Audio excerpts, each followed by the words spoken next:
Step right up, dummies, and listen to the stupidest sports show on earth with Rodney Newpol and Tim Van Stratton. Yeah. Well, hello there. Wait. There we go. Yes. There it is. There it is. Welcome to episode 6 of the stupidest sports show on earth. We made it to an episode 6. They doubted us. They said, you can't do it. You're too stupid. But guess what? We're just the right amount of stupid. Here we are. To episode 6. I am Tim, the hit dog Van Stratton. With me is Rodney Newpol, our Thursday night football expert. Right. Man, Bills-Dolphins. Woof. Yeah, not great for the Dolphins. Not great for the nerdy head coach, and really not great for the quarterback. And not to laugh about it because it's not funny, but at this point, I'm not sure Tua should play in the National Football League again. I mean, that's serious. That's big time. It's very concerning. And for him in his life, what is he, mid-20s? He's, whatever he wants to do in the future. It doesn't have to be in the National Football League. And gosh, that was scary. But yes, pat myself on the back. Big win for the Buffalo Bills. Loved it from the start. A lot of people, I don't know. I feel like it might have been pretty split. I heard a lot of people like the Dolphins. This was the year, this was the time they were going to win at home. I just think Buffalo they kind of got that chip on their shoulder. They lost Stephon Diggs. They lost some of those defensive players. And it really just kind of inspired and motivated them more than anything. And, that's why they're my Super Bowl pick. They look pretty good. 31-10 was the final score. Now, at first, first quarter goes, we see the teams trade touchdowns. I mean, James Cook obviously was first on the board, his first of 3 that he had in the first half. For the Dolphins, Tua had a nice drive. It finished with Devon Achane, an easy catch and run into the end zone.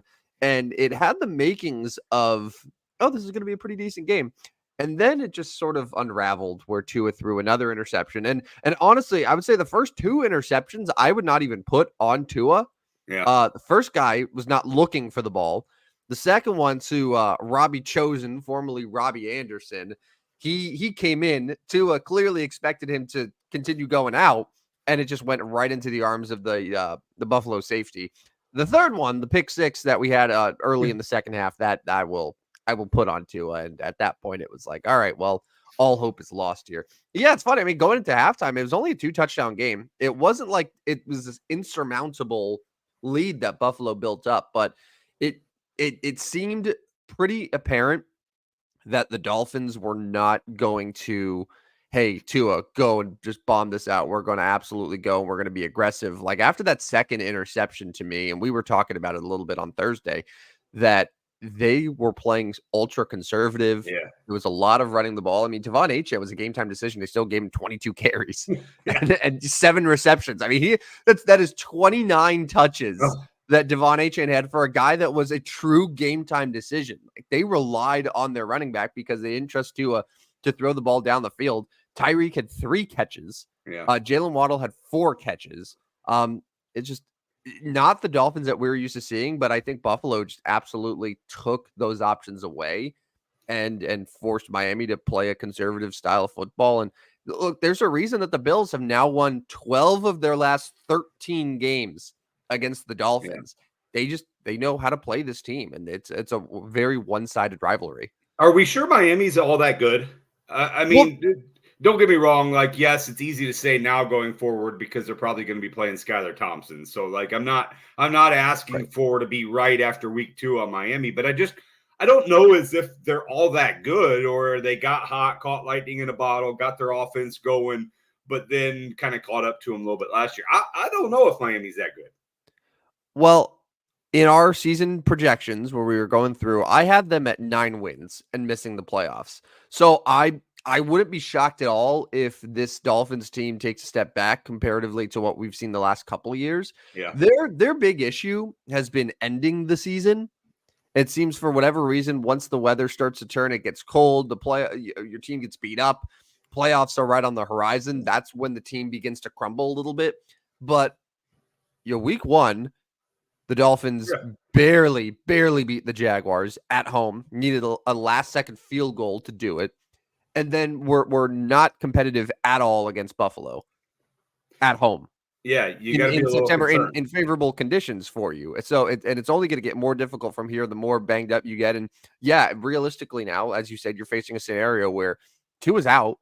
Skylar Thompson's going to be your quarterback. Do I think that they can be competent with him? Sure. Do I think that he is going to be a quarterback that leads them to the playoffs if he's there long term? No, I don't. So yeah, I don't think that they're very good. They still have good players on both sides of the ball, but yeah, something's off there. And I think Buffalo really asserted themselves as, hey, we're not going anywhere. Right. I mean, Miami's at Seattle week 3. They're going to be underdogs with Skylar Thompson for sure. But then they have the Titans and the Patriots, 2 games that Skylar Thompson could beat them in that. I mean, we saw Will Levis isn't any better than Skylar Thompson. And I don't know what we think about the Patriots yet. Yes, they got a big week 1 win, but I'd like to see a little bit more from them. So, I say they're not real good. They do have a chance to kind of float here if they're going to do something at quarterback outside of Skylar Thompson. I just don't think it's going to be Tua. I don't know how you can bring him back here anytime soon and say, yeah, you're ready to go. Yeah, just go out there and take your hits. Like I just don't think it's going to be Tua. How ironic was it that Tua goes head first and the guy that he collides with is Damar Hamlin? Like that's people say the NFL is not scripted, which it's not. But there's certain moments where it's like, huh, like that, like of course that would be the situation. Yeah, that was a weird moment there, and at first I wondered if it was a late or dirty hit, but it wasn't. No. I mean, no, it wasn't. No, it was purely a clean hit. It was Tua going in inexplicably head first, straight into the chest of Damar Hamlin. Like I saw someone on Twitter saying that it's the 2 most fragile body parts in the NFL, Tua's head and Damar Hamlin's chest, that collided with each other. And it's like, it's you laugh, but it's like, you feel icky at the same time just thinking about that, because at the end of the day, this is a very violent game. But yeah, it just, you can't really script a story like that. And you knew it was, I mean, obviously you saw it was serious on the field, but then you knew it was serious when within minutes they're like, yeah, Tua is surrounded by his family and friends, and like, I mean, yes, that happens a lot with injuries, but like the tone of it was like, boy, I don't know about that guy. I don't know about that guy returning anytime. Obviously not for the game, but anytime soon in the National Football League. So good win for the Bills, but that's the big storyline there is Tua. All right, I want to continue talking just a little bit about this Bills-Dolphins game, but I want to introduce a segment. This isn't going to be a regular recurring thing, but I had some thoughts on it. This is a segment that I'm going to call, I hate to say it, and it's just something where it's like, I don't feel good about saying this. I don't like to admit it, but I got to say it, and I think we touched on it quite a bit. The first one is, I hate to say it, but I don't think Tua Tagovailoa is long for the NFL at this rate. And this is concussion number 3. He had the two in 2022, including the one with the hands, which I think is the one sort of defining image of his career with the Dolphins at this point. Was able to get through last season healthy, but this year he slimmed down. He seems like he's more mobile, for better or worse. And last night we clearly saw that it's for worse. But yeah, you never know with these football guys. I mean, he clearly was feeling pressure when he talked about it in interviews. People were saying, you can walk away. You don't have to keep playing. And he's like, no, I'm going to keep playing. So you can never say for sure, oh yeah, this guy is absolutely going to be like, all right, that's it, I'm done, because he loves football and this is a livelihood. You can't just take that away from someone. But at the same time, at what point is enough? And yesterday felt like one of those moments where everyone just kind of knew, like, we don't know how much longer this guy can do it. Yeah, I agree with you. And I think many have thought that. Obviously, there's been Dolphins fans or others that are kind of holding out hope that he can protect himself.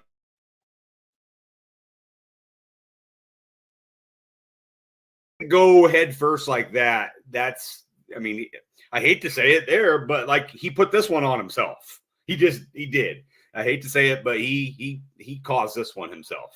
Mm-hmm. Let's do another. I hate to say it, and if Yeah. you have one too, feel free. But I was gonna say I hate to say it, but the Mike McDaniel run in Miami might be coming to an end. Or let me put it better. The Mike McDaniel magic, the experience, whatever you want to say to talk about Mike McDaniel, who is probably the least sort of conventional head coach that we have in the NFL. Successful first 2 years with the Dolphins, got them to the playoffs. I think totally reignited Tua's confidence. It created this explosive creative offense that looked quite good for his first 2 seasons, but year 3, you don't have a playoff win. You might not have your quarterback. You were embarrassed in a primetime game against your division rival at home early in the year. This is a very defining moment for Mike McDaniel, how he responds. And I hate to say it, but I don't know if he is going to be the guy that can rally his team the same way that like Dan Campbell could if the Lions were in the same situation. Yeah, no, I agree with you, and I agree. I hate to say it too. I also hate to say that Sean McDermott probably, I mean, to me, is the better football coach. Really, I mean, Mm-hmm. don't get me wrong. Like, there's a lot of aspects to being a football coach.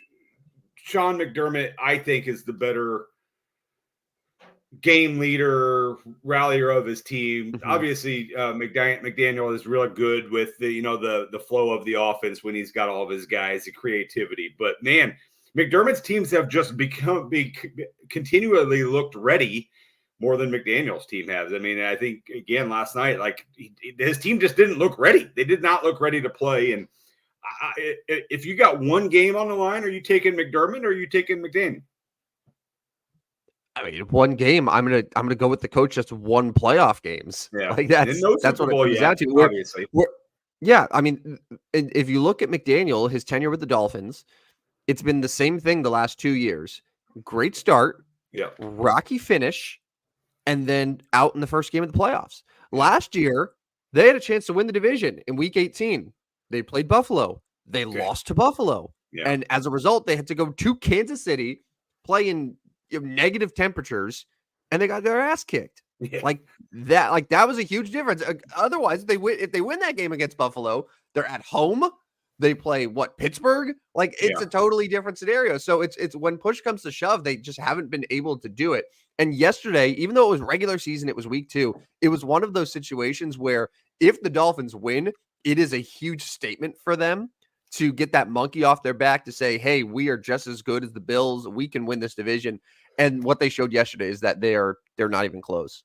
Yeah, and I mean, and what you're looking at for you, like you like the Jets to maybe win the division or finish second. It's this huge helps. for the Jets. Yeah, Yeah, it's huge. If the Dolphins are going to be out of it, I mean, the Jets, it's a wild card spot is right there for them now. Yeah, for sure. I mean, and I can't imagine the Patriots continue to be any good. Obviously, with a 1-0 start, who knows? But yeah, those are the two teams that are like, interesting here. Now, the Bills obviously are still going to be the class of the division for now, but boy, Dolphins certainly look vulnerable to give up that second playoff spot. I have one more. I hate to say it. I'm gonna switch to the Buffalo side real quick. Yeah. I hate to say it, but I don't think the Bills needed Stephon Diggs.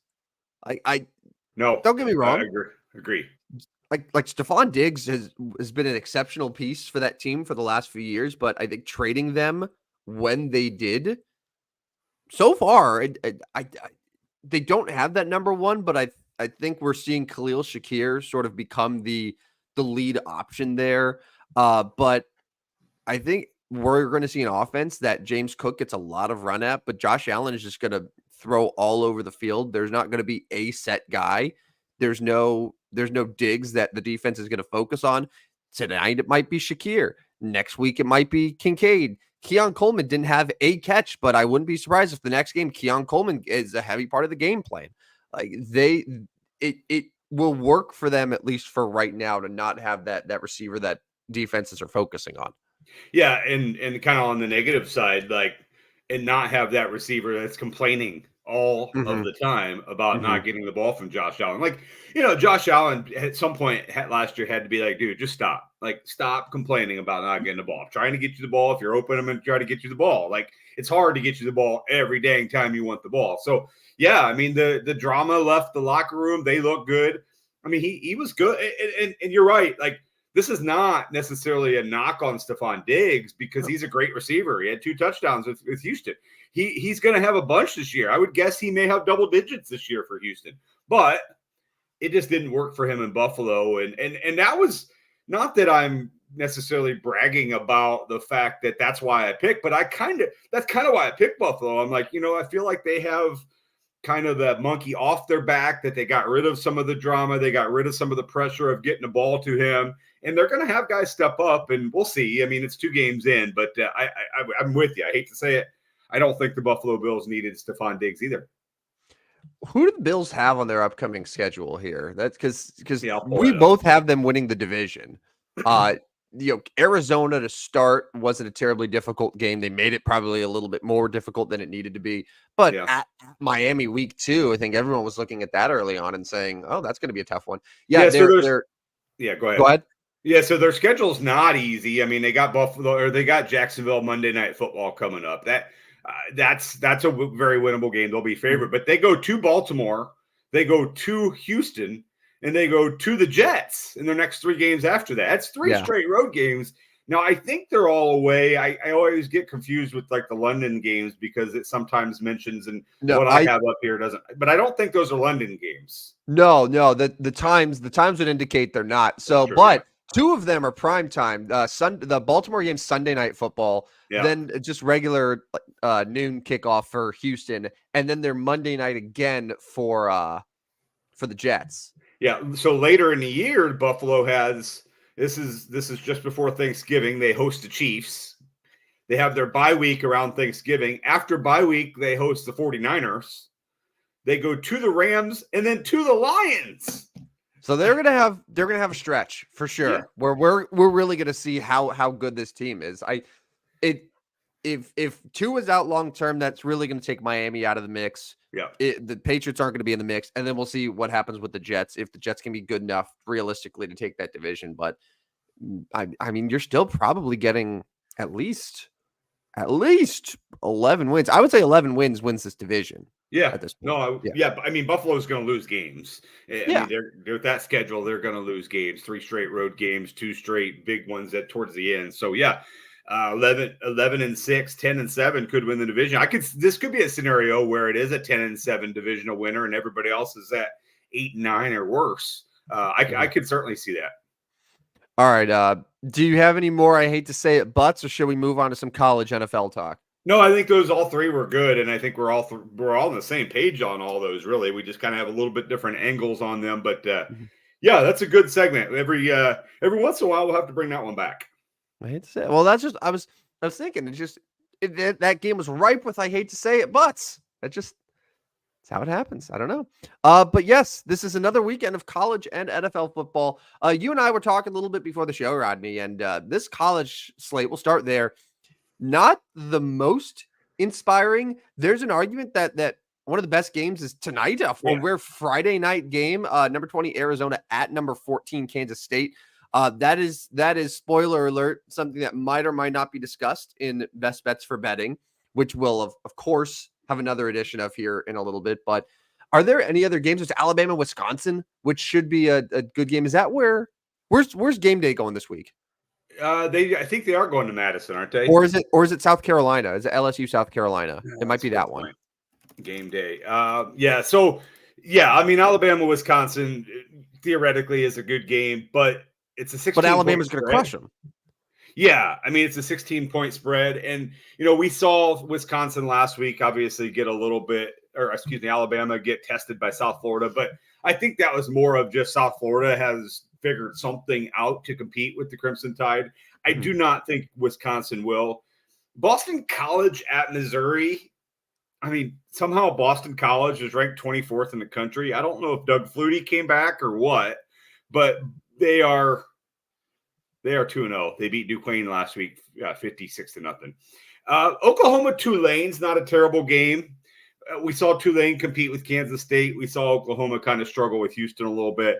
Oregon State, Notre Dame, Purdue, all those are okay, but none of them were like, wow. There's a couple of weeks from now, there's just this massive slate where like there's like 6 games and everybody's putting the social media out there that I'd miss my own wedding for this slate of college football. If they could take some of those games and move them to week 3, we'd be in better shape. Because I'm not thrilled with tomorrow's slate. It's I have a shameful admission. Yeah, I am now just learning. All right. Obviously, you got me beat on college, but I still have a general idea of what the best games are, who the best teams are. I am now just learning that Missouri is the 6th ranked team in the nation. Yeah, pretty good. They're pretty good though, man. They are pretty good. Don't love to say they're number 6. I would hope so. Yeah, Sheesh. Don't love to say it as a Kansas Jayhawks guy. Cook, your quarterback, is a pretty good player. He can really sling it, Brady Cook. And then they have Luther Burden, who's a really nice receiver. Now, he was sick this week. I think he's still going to play. He's probable. But, yeah, Missouri's good. Missouri's definitely good. You know what I'm looking forward to? I don't know if you mentioned this. Oregon State this weekend. This is the first time that they're going to be facing off when they're not in the same conference. Yeah. The game is at Oregon State.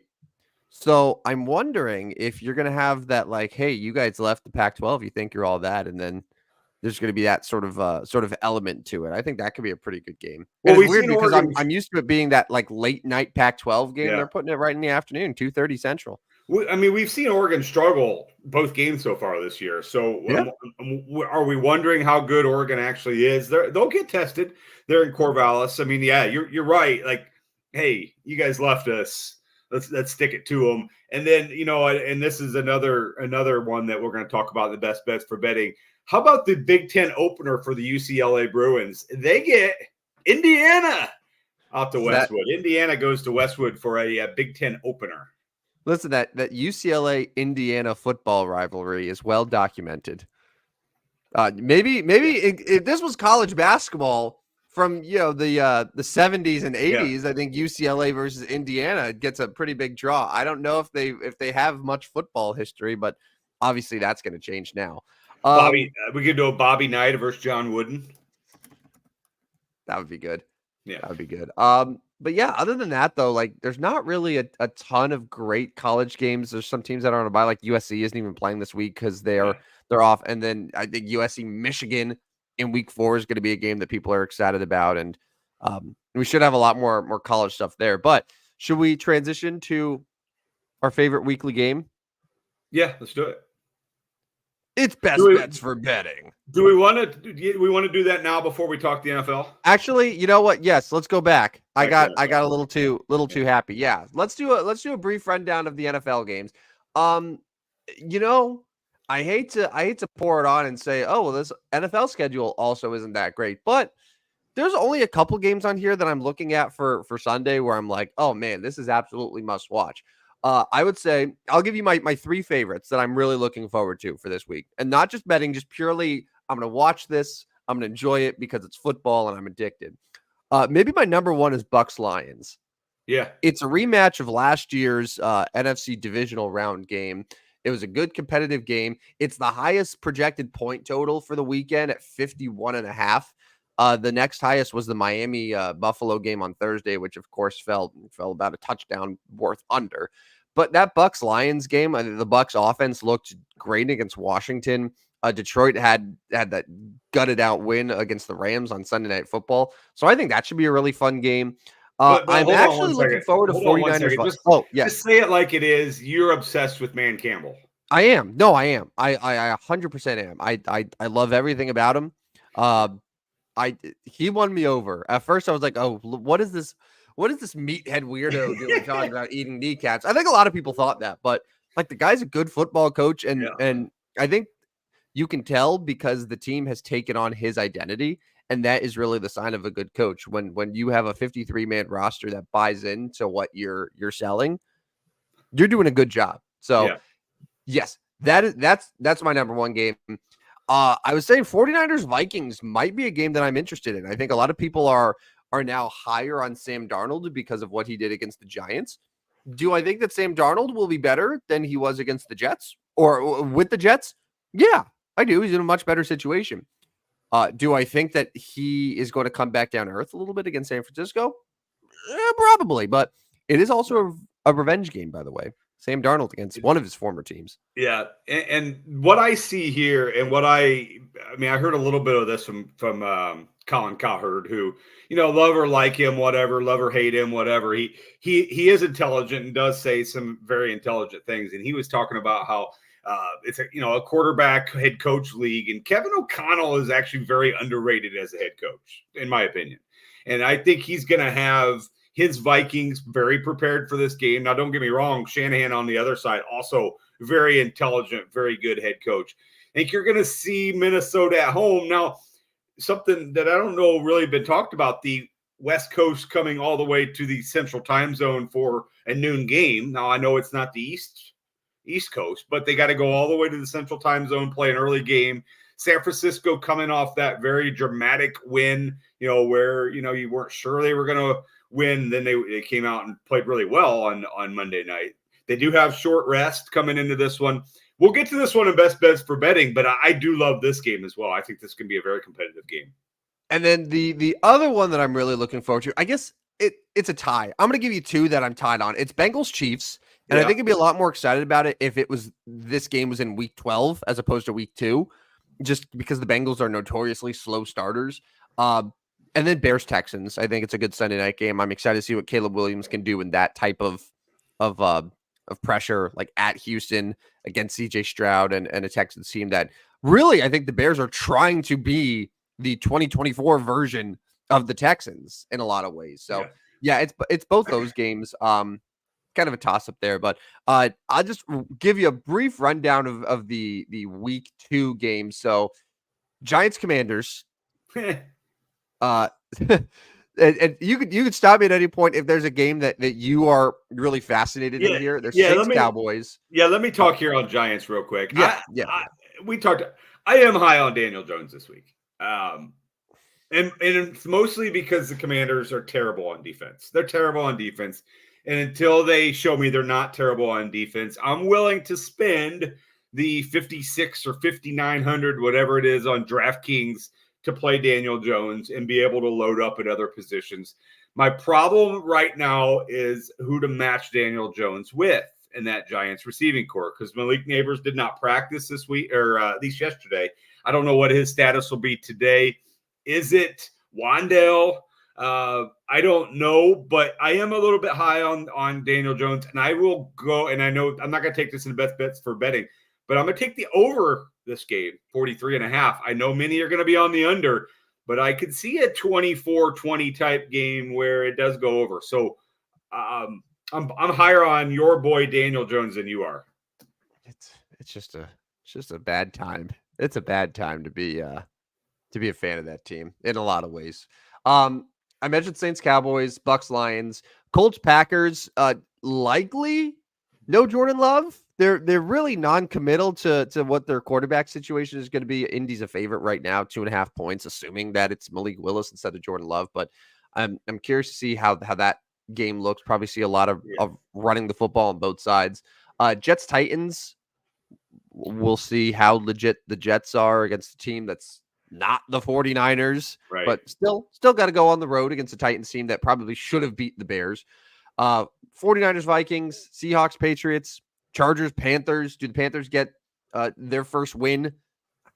I don't think so. Not against Jim Harbaugh. Nope. Browns, Jaguars. Browns, Jaguars is another game where I wouldn't say that I'm like, oh man, I have to watch this, but yeah, I really don't know where to go with it because I don't know what the Browns are doing at quarterback. The Jaguars they seem so uninspiring to me. Yeah. The story for me in this game is how will Deshaun Watson play? Because the pressure is already mounting on him and that franchise to move on, to do something else, to replace him, whatever they want to do. And if he doesn't play well in week 2 and they are 0-2, Kevin Stefanski's going to get the heat. He's going to get Deshaun Watson's going to get a lot of the heat. I like Jacksonville in this game. I know you're right. They are kind of uninspired. You never know what they're going to do in this one. But keep in mind, they are playing at Trevor Bank Field there in Okay, Jacksonville. so I saw that yesterday. Yeah. What is that? What's going on? Yeah, so part of a sponsorship that Trevor Lawrence has with Everbank Field, which is what they are named, it must have been put in the agreement that for 1 week they are just going to add the TR to the beginning of the stadium and call it Trevor Bank Stadium. Do you think this is going to be something that more athletes do? Like, I know we're seeing non-athletes do it. I'm sure you saw, but FIU, their football stadium is now officially Pitbull Stadium, named after Pitbull, the recording artist. Do you think that we're going to see athletes put their own name and secure the naming rights for the stadium either they play in or just any other field somewhere? Well, I mean, yeah, it looks like the beginning here, and I would never have put Trevor Lawrence as the beginning of the NFL players that. So yeah, to answer your question, I do think it's coming. So it's going to be capital TR, capital EVER Bank Stadium. He is a brand ambassador for the Everbank, and that was done in August. And what I find funny here is that his quote, Trevor Lawrence's quote says, "I don't like having too much spotlight with stuff like that." So you're going to have the whole as he puts his misspelled name on the front of the stadium. 70,000 people are in the stands are going to see your name on yeah, okay, Trevor. I mean, I'm sure, yeah, it was part of the $275 million extension he got, which is kind of wowing in the first place, Trevor Lawrence. But yeah, Trevor Bank Stadium. Back to the game, though. I like the Jaguars to beat the Browns here. No, I was just going to say, though, imagine someone telling you in April of 2021 that in his fourth season, Trevor Lawrence would have a $200+ million extension and also the naming rights of the Jaguar Stadium. Yeah. You'd be like, wow, he's amazing. But then again, it makes sense. He's the best quarterback prospect we've seen since Andrew Luck. Wow, he must be the best quarterback in the NFL by a mile. And I would say he's at absolute best, maybe top 10, but I don't even think so. I think I could give you 10 ahead. I would take over Trevor Lawrence. And if you said that, it would be like, oh, so they've won back-to-back Super Bowls, huh? Right. Jacksonville.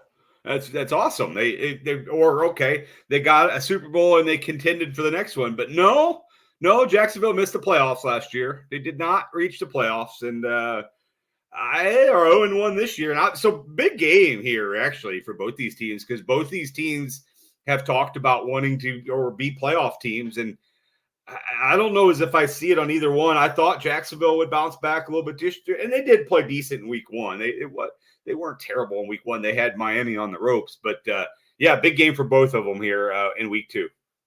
Continuing on, we have Raiders-Ravens, 2 0-1 teams, but obviously you feel a lot better about the Ravens. I want to say that's the biggest spread of the week. 9 points is what I see for Baltimore. Rams-Cardinals is a game that I'm very intrigued by. The Cardinals are a 1-point home favorite, and potentially this is a game where people are maybe like, hey, how are the Rams underdogs? And you're going to see the line maybe move toward the Rams a bit as we get closer to kickoff. And then we got Steelers, Broncos, Bengals, Chiefs, Bears, Texans, and then we finish it off Monday with Falcons, Eagles. Any of those groups of late games / primetime games that you're really excited by? Yeah, so the storyline there in Arizona obviously is going to be how does Kyler Murray bounce back, and the comments about not his job to get the ball to Marvin Harrison Jr. Well, I mean, while he's probably right in what he means to say here, it is his job to get the ball to the open guy for a touchdown to win the game. That was so weird. Yeah. That was a weird comment that he said. How is that not your job? That you were the person solely in charge of throwing the ball to him. Yeah.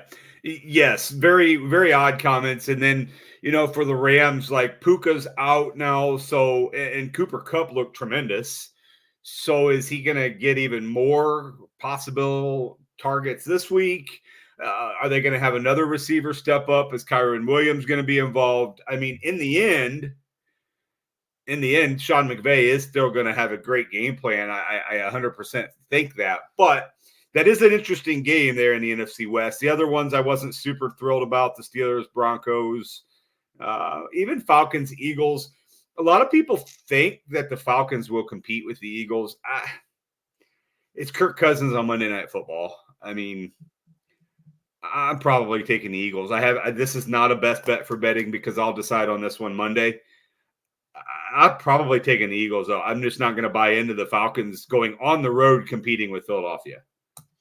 Yeah, it's a tough start for them. Like to be thrown into that situation it's a new coach, it's a new quarterback, it's just a new lot of things, and ideally you want to have a situation where it's you can kind of ease in a little bit, but they're thrown right in. It's like, oh, here's one of the most experienced coaches in the league and the best defenses in Mike Tomlin and the Steelers. And then you got to go to Philadelphia to play one of the teams that many expect to contend for a Super Bowl. Good luck.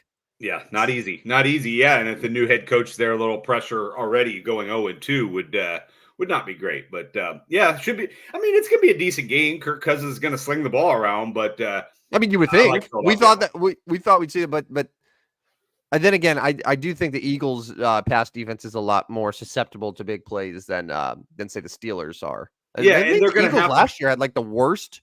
It was like the worst pass defense in the NFL. Yeah, and they're going to have to come up with a better game plan. Atlanta is, and they saw that Philadelphia wasn't real good against Jordan Love and the Packers' pass defense. So yeah, it'll be interesting to see. But as of right now, I'm taking Philadelphia. Eagles also benefit, by the way, from they played Friday nights. Yes. And then they didn't play again until Monday night. Like that's a lot of rest that they were awarded there. Yeah. A little conspiracy against your New York Giants to allow the Eagles to win the division. I do believe so. Knowing the NFL, they definitely do not want a small market team like the New York Football Giants to get into the playoffs. Yeah. Anti New York bias. If I've ever seen one. All right. Now let's do best bets for betting. I got a little eager earlier. This is a weekly segment that Rodney and I like to do where we run down. We'll do 4 each again. Our favorite bets for you to follow, for you to fade, for you to just keep an eye on, so you can come back on Tuesday night and laugh at us, or be amazed at our brilliance and our genius. Now, I will say that the last best bets for betting did not go super well. Rodney was fine. I was not.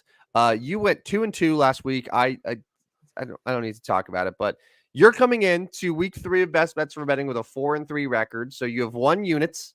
You're actively helping people make money. I am 2-5. I am stealing your money. I'm taking your money. Well, I'm not, but the sports books are. And I'm not. I promise I'm not a sleeper agent for the books. I legitimately am trying to win. But I feel good about this week. I do. I feel good about all 4 of my picks quite a bit. And let's just go ahead and start, Rodney, with your first one. Your first best bet for betting for the people. And I before I give my first best bet for betting, you kind of talked about what they can do with these picks. And let me just tell you right now, I do not care what you do with these picks. I do not care if you took the pick, faded the pick, laughed at the pick, disagreed with the pick, agreed completely with the pick. If you want to tell me, that's fine, but I don't care. I do not. I do not care what you do with my picks. Arizona +7 tonight. Not the Arizona Cardinals, the Arizona Wildcats out of the Big 12. In fact, do not be surprised if the Arizona Wildcats win straight up on the road in Manhattan, Kansas tonight. Arizona really good pass offense in week 1, not real good in week 2. Got tested quite a bit there. Arizona's a sleeper to win the Big 12. Kansas State is one of the favorites with Utah to win the Big 12.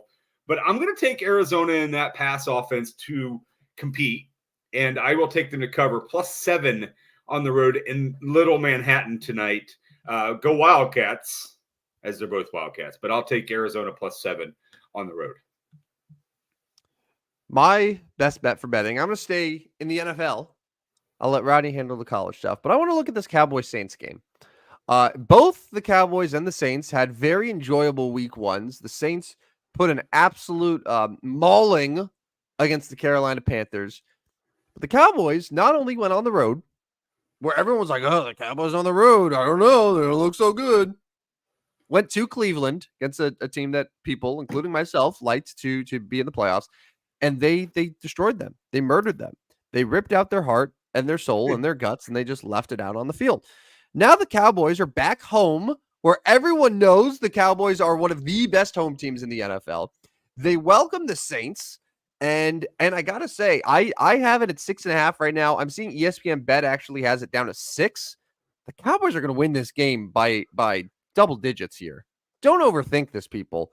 Do you think that Derek Carr is going to go in and play well against this Cowboys defense? Let me give you this. The Cowboys will not only easily cover the 6.5 points wherever you find them, but I'll give you another bonus bet. I won't list this and I won't count it, but just a little nugget. The Cowboys defense will have yet another defensive touchdown, an interception thrown by Derek Carr that is caught, returned by the defense for a touchdown. I like it. I like it. Dallas is obviously going to be very popular in team defense formats, I would think. If whether you're playing on DraftKings, FanDuel, or just your season-long Dallas defense. I agree with you on this one. It's not one of my 4, but I'm going to take. I will take Dallas as well. All right, Rodney, you're number 2. Yeah, so my number 2 is going to be the Bruins at home, +3 against the Hoosiers. Indiana's got to take the long trip, their first kind of look at LA, their first Big Ten there at the Rose Bowl. I mean, Indiana hasn't been at the Rose Bowl ever, really. So the bright lights. Now, I know it's earlier in the day for UCLA. It gets a 6 o'clock start here, Central Time, so it would be 4 o'clock there in LA. Not going to be under the lights necessarily. But I think the lights will be too bright for the Hoosiers, who scored 77 on the Leathernecks of Western Illinois. But I will take UCLA +3, and this is another one where I like them via the money line as well. I think the Bruins win straight up. They had a week off. I'll take UCLA +3, and then sprinkle in like my +130 on the money line. This historic UCLA Indiana football rivalry. I cannot wait to keep making this joke. Every Big Ten game that we do that involves like USC or Washington or UCLA, every time. That historic USC Nebraska game will be awesome. My number 2. Now it's funny because as we discussed earlier, I have a well-documented love affair with Dan Campbell. I think he's great. I love the Lions. I think they're going to win the Super Bowl. But I also saw a lot to like about the Tampa Bay Buccaneers last weekend. The Bucs are coming to Detroit. Baker Mayfield is coming off a game where he looks like a bona fide, I'm not going to say superstar quarterback, but a more than capable quarterback to lead Tampa Bay into the playoff conversation once again. Tampa Bay, generally speaking, starts very well in their season. Over the last 3 years, they are now 7-0 straight up and 6-1 against the spread in weeks 1 and 2. I think this is going to be a close game. I'll take Detroit to win at home, kind of similar to what their playoff game was last year, though, because I believe that the final score of that one, or at least for a lot of the game, was pretty close. It was within a possession. I think 7.5 is just a really large number. And we saw the Rams. It's not like the Lions were, oh my God, they played so well on Sunday. They totally decimated the Rams. I mean, they let the Rams get back into the game. They let it get to overtime. Cooper Kupp went off, and I could see another similar situation with Mike Evans or Chris Godwin. So I'm going to take the Buccaneers +7.5 at Detroit. I think Detroit still wins. They sneak it out because they're a better team overall, but I'd like it to be close. So give me the Bucs +7.5 on the road. Yeah, last week I was kind of on the Baker Mayfield as my DFS quarterback, and obviously worked out pretty well for me. I think he's going to be pretty popular this week because they are going to see a potential shootout there between Tampa Bay and Detroit. I do like this game as well, and I do like your side, Tampa Bay, especially if you can get that hook at 7.5. It seems like real good value there. The problem is if you're trying to pick between Evans and Godwin, it's impossible. Right. It's just impossible. You almost have to play both of them and hope they really go off. But both good receivers, and then Rashad White, I still think is a very talented running back and a threat in the game. So very good game there. I'm with you. I'm going to take Tampa Bay as well. All right, Rodney, you're number 3, your best bet for betting. And now you are moving on from Yeah. college football to the NFL. So what's your first one? Yeah, I'm doing 2 of each, 2 college, 2 NFL. I'll go Kevin O'Connell and his Minnesota Vikings to compete and cover against the 49ers. Pretty simple pick here. Pretty self-explanatory. Just like Minnesota to compete, Sam Darnold takes care of the football. They run the ball well enough. They get the ball to Justin Jefferson when possible. San Francisco's got to go on the road. They struggle a little bit. I'm not saying Minnesota wins straight up, but Minnesota does cover the +5 here. I like the Vikings +5. See, this is, I think we're gonna disagree here. The logic makes sense. It's just but honestly, here's the thing too, and I don't know if you mentioned this. San Francisco lost this game last year when they went to Minnesota, but there were different circumstances. I think that was one of the games where Trent Williams was out or Debo was out. Yeah. And it was that weird stretch in the middle of the season where the 49ers had some injuries that really affected them. But if McCaffrey plays, assuming that they're all healthy, I would be surprised, especially because on the other side, Kyle Shanahan's pretty familiar with Sam Darnold just from their time together in San Francisco, kind of knows what to expect from Minnesota. So I think San Francisco wins this game pretty easily. But yeah, it is, I agree, a huge statement game for the Vikings and for Sam Darnold to sort of prove that, hey, we are actually more competitive than a lot of people think we're going to be. Right. So it makes sense to me. My third best bet for betting, I'm not proud of this one. I'm not, but I was looking through and here's the thing. The Giants at the Commanders, there are a couple certainties with the Giants. Number one is that they're going to lose to the Eagles and the Cowboys. Twice. Number two is they're going to beat the Commanders. For whatever reason, the Giants seem to always have Washington's number. They're a 1.5-point underdog in Washington. They're facing a rookie quarterback. They're facing a really bad defense.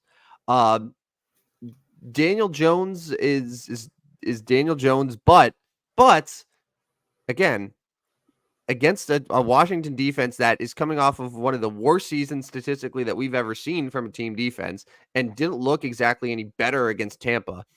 I'm kind of with you in the sense where this game is probably going to be both teams in the 20s, I would assume. If not, if the Giants can't score against this team, then I think we have the conversation on Tuesday of this guy cannot be the quarterback anymore. But yeah, I think the Giants, both teams coming off a loss, but I think Giants +1.5, and probably I would just take Giants money line again at that point and say that they're going to win this game. Neighbor's going to play? I do. Yeah, it sounds like the injury yesterday, because it was a minor thing that happened during practice and they limited him, but it doesn't seem serious at all. I expect him to play, and Emmanuel Forbes, who is one of Washington's top cornerbacks, just had season-ending surgery, so he's going to be out, which that's going to be another bump for whether it's Neighbors, whether it's Darius Slayton, Wan'Dale Robinson, like whoever, and I could see any of those receivers going off, but I would say Malik Neighbors is going to be full systems go, but that's another reason why I think the Giants are going to cover 1.5 and win this game, because that didn't burn me last week taking the Giants to win, but I'm a sicko that way. And then our go ahead. Yeah, no, yeah. I mean, you know what I feel about the Giants here, so I don't have to give my thoughts on this one. All right, and then number 4, your final best bet for betting. Yeah, so I'm going to take the Houston Texans. Everybody knows that I am a proud Chicago Bears season ticket holder that plans to go to 0 games this year. But all right, so here's a list of who's Matt Eberflus has beat as the head coach and their quarterback. All right, since Matt Eberflus become the head coach, they have beat Sam Howell. So this is he's been there 2 years now. This is his 3rd year, correct? Yeah. All right. Here's the quarterbacks he's beat: Sam Howell, all right, Bryce Young, Davis Mills, Josh Dobbs, Brian Hoyer, Bailey Zappi, Trey Lance, Will Levis. That can't be right. That's it? That's it. No. Oh. That's it. Oh. Will Levis. So you're saying that CJ Stroud is better than those guys? I'm saying CJ Stroud is better than those guys. CJ Stroud, we talked about it on the Tuesday show. CJ Stroud had a couple head scratchers there that got brought back. He still ended up putting up pretty good numbers. I think he's going to be pretty good in this one. Bears aren't going to get their defensive scores like they did last time. I will take Houston -6.5. I can't get over that list. And the funny thing is, too, Matt Eberflus is a defensive coach. The one thing that he should be okay at is coaching a defense and going up against a good quarterback. The fact that they can only beat bad quarterbacks, like how many of those quarterbacks that you named are still starting in the NFL right now? Will Levis from last week, obviously, but like anyone else? Sam Howell's a backup. Bailey Zappi's a backup. Josh Johnson's a backup. Like what? Davis Mills is a backup. That's insane. Yeah. And so this would obviously be the biggest win if they could find a way to beat Houston here. The coach of the year betting favorite, Matt Eberflus, ladies and gentlemen, somehow. All right, my final best bet for betting. This is a game that I've kind of gone back and forth on, and we talked about it. The Rams-Cardinals game, I was like, that line's really short. I think a lot of people are going to bet the Rams here because they're like, how are the Rams underdogs? And I'm going to be one of those people. Look, the Rams, if it was another NFC West team, if it was like the Seahawks, let's say, I'm all in on the Cardinals here, that same line, perfect. But the Rams, in their last 9 visits to Arizona, are 9-0 against the spread. And I imagine a lot of those two, they were favorites in those games as well. Also, under Sean McVay, coming off a loss under Sean McVay, they've covered 60% of their games, which is the best mark in the NFL over that stretch. So not only are the Rams going to a place that they feel very comfortable with, that they should be able to do their thing against, but also they have arguably the best coach in the NFL who can help a team prepare and bounce back after a loss. And it's not like they looked terrible against Detroit. In fact, there are a lot of things that looked really good. It seems like Cooper Kupp is back to being Cooper Kupp. Yeah. I know that they have some injuries to worry about, but I don't think we're going to see a game that the Cardinals shut down this Rams offense. I like it to be on the higher scoring side, and I think the Rams ultimately get it done here. So I'm going to take the Rams on the road against Arizona. Yeah, you would think this would be a win for the Rams. But again, I'm just a little unsure of what Arizona actually is. And that would be my concern and the injury concern. But it seems like we're on most of the same page here with our best bets for betting. That's scary. Oh, never a good sign. When you are agreeing, large part, the guy who went 0-4 last week. Oops. Yeah, that's not real good. You'll bounce back. Time to bounce back this week. Yeah, I had a lot of player props that ended up saving me, and we could probably start mixing in those like for future best bets where we mix in some player props and like who's the guaranteed anytime touchdown scorer. I told you my guarantee was a Dallas pick 6 against Derek Carr this week. I like that. That's good. Doesn't seem super crazy, all things considered. It didn't feel like Dallas defense scores a touchdown every single game these days. All right. Do you have any final thoughts before we wrap up the show, get to our Barry Bonds stat? Not really. Obviously we've kind of discussed that we're not super thrilled with either of the slates, but come on, let's not be kidding. We're going to be addicted. We're going to watch as much football as possible the next 2 days and into the Monday night football game. But yeah, I mean, I gave my best bets, and then there was a few others that I liked. So it should be a fun weekend. And week 2 kind of starts telling you if the week 1 result was actually for real, or and then some teams you get even more confused because they played well and then played like crap, and then vice versa. So week 2 is hopefully clear some things up on some of these teams. Yeah, and you have situations where you have a brutal start to the schedule in terms of like strength of schedule, and then other teams, it's like, oh wow, you haven't played anyone yet. You have not been challenged at all. So yeah, it's very hard to say. I feel that. Do you want to throw any baseball thoughts out there? Do you have baseball thoughts? Are you following the Cardinals' quest for the playoffs? I mean, they're six games back with like 12 to play, so they're big trouble. 14, 15 to play, whatever it is. Cubs are also in trouble as well.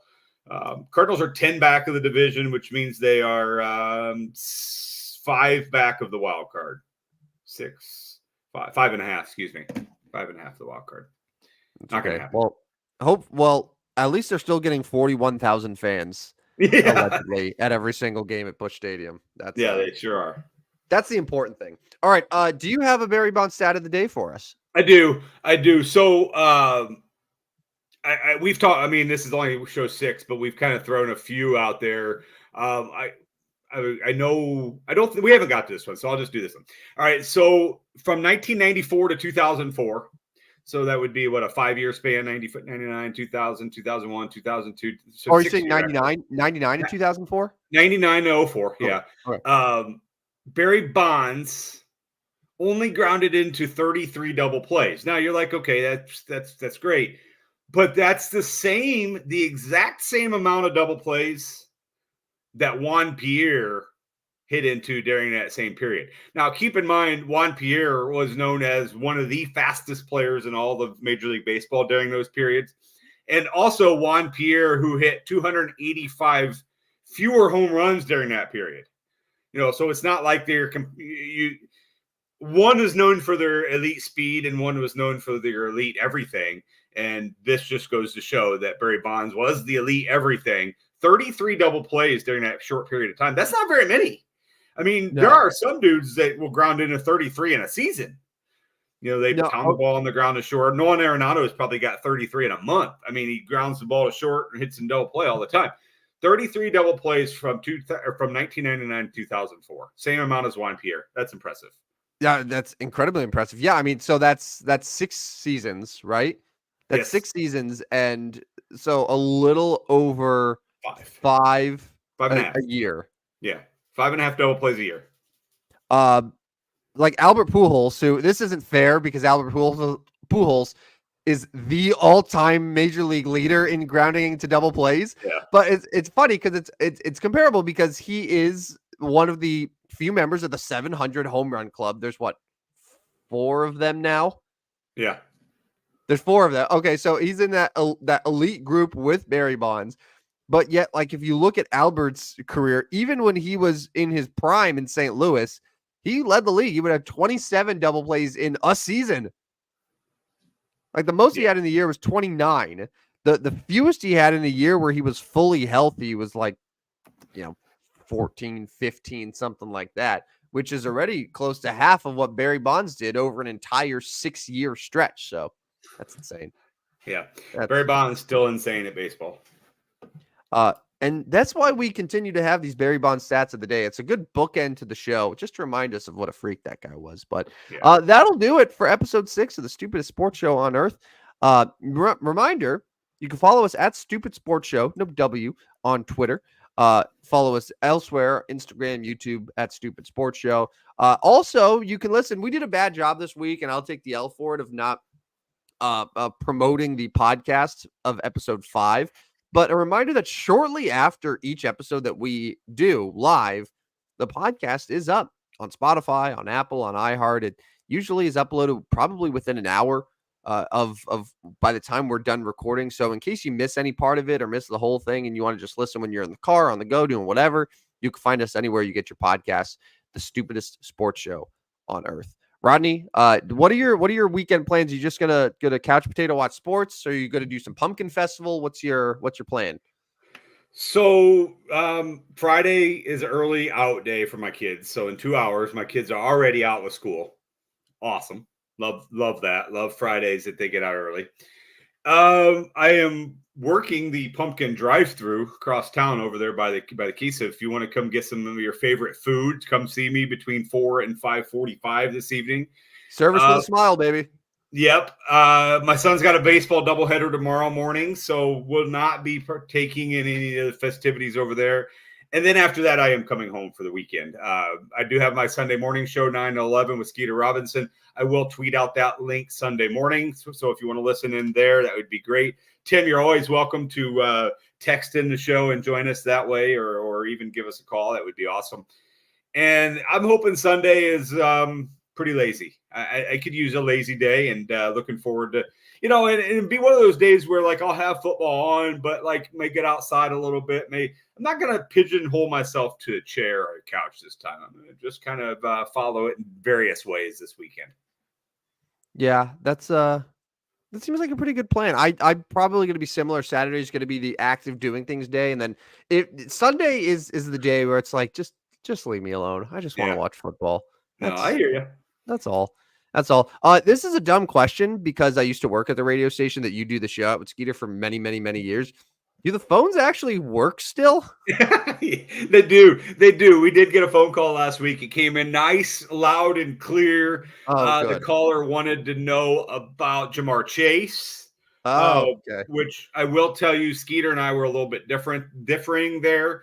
And I'll kind of throw Skeeter under the bus a little bit here. I don't mean this necessarily in a wrong way, but he's always been that guy where like, hey, you drafted Jamar Chase in the first round. You got to go with him. You got to take the good with the bad here. He wanted to sit Jamar Chase quite a bit last week, and right or wrong, because Jamar Chase was just okay. I mean, some of the guys, obviously it goes by case basis, but for me, I wasn't able to sit Jamar Chase because he was my number one pick.